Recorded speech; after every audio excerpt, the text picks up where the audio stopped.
araw pupuntahan natin ang farm ni Miss Villanueva dito sa 13. Tara't samahan niyo ako.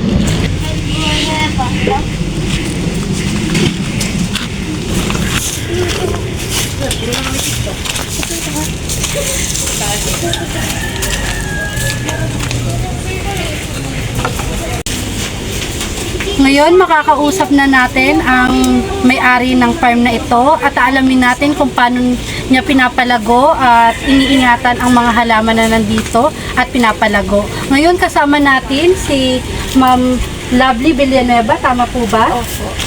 Ma'am Villanueva, paano niyo po ba ito napalaki at napalago yung farm na ito? Ang farm na to ay pamana sa akin ng aking lolo.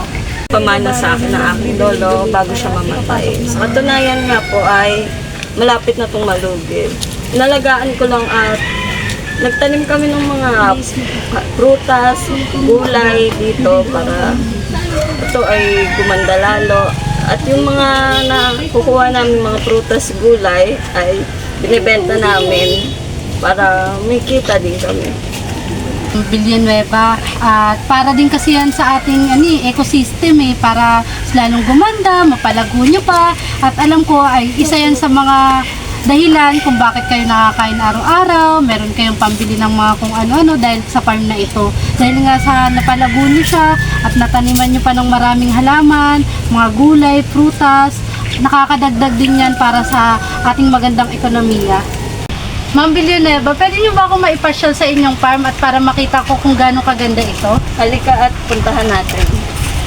Dito ang aming farm. Ayan ang isa naming farmer na si Edeline Navarro. Isa siya sa matagal na naming taga-tanim dito at siya ang nag-aalaga ng mga halaman dito. Edeline Navarro, ma'am. Isa sa mga trabahador dito, sa mga nag-aalaga dito sa farm.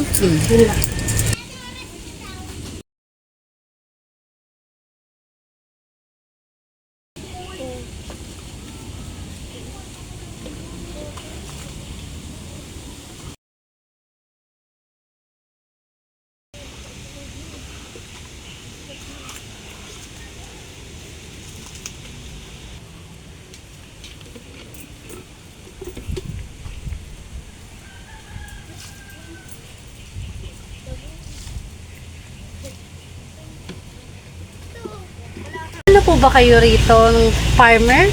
Opo, sobrang tagal na po farmer po dito. Simula pa po nung sa lolo po ni ma'am, nandito na po talaga ako noon. Nag-stay lang po ako dito kasi dito din po kasi ako kumukuha ng mga namin, mga pangkabuhayan namin. Para dito rin po kami nabubuhay. Kaya po ako nag-stay po dito. Paano naman tong mga halaman na to at mukhang tuyot na sila at hindi naaalagaan ng ayos? Nga po, dumaan po kasi yung bagyo, kaya po naapektuhan po yung pananim po namin at saka po sa sobrang init din po, lalo po silang ganyan po na naapektuhan po yung mga pananim po namin. Wala po kami masyadong makuhang mga gulay dahil nga po sa naapektuhan nga po sila, lalo na po nahihirapan na din po kami mag-import po ng mga or export po ng mga kasi nga po sa kakulangan po at sobrang late and kakulangan na din po ng mga gulay po. Dahil sa kakulangan ng ating patubig at sa mga nangyayaring kalamidad sa ating bansa, kaya nagkakaganto ang ating mga halaman o mga pananim.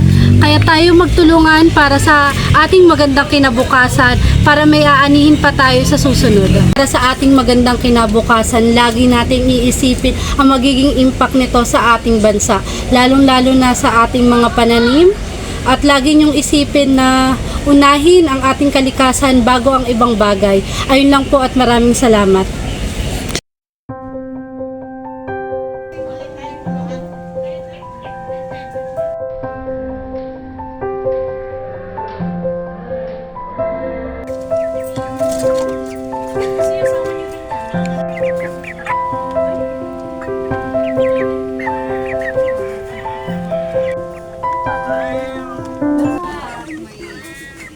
Isa din sa aming farm ang panukan.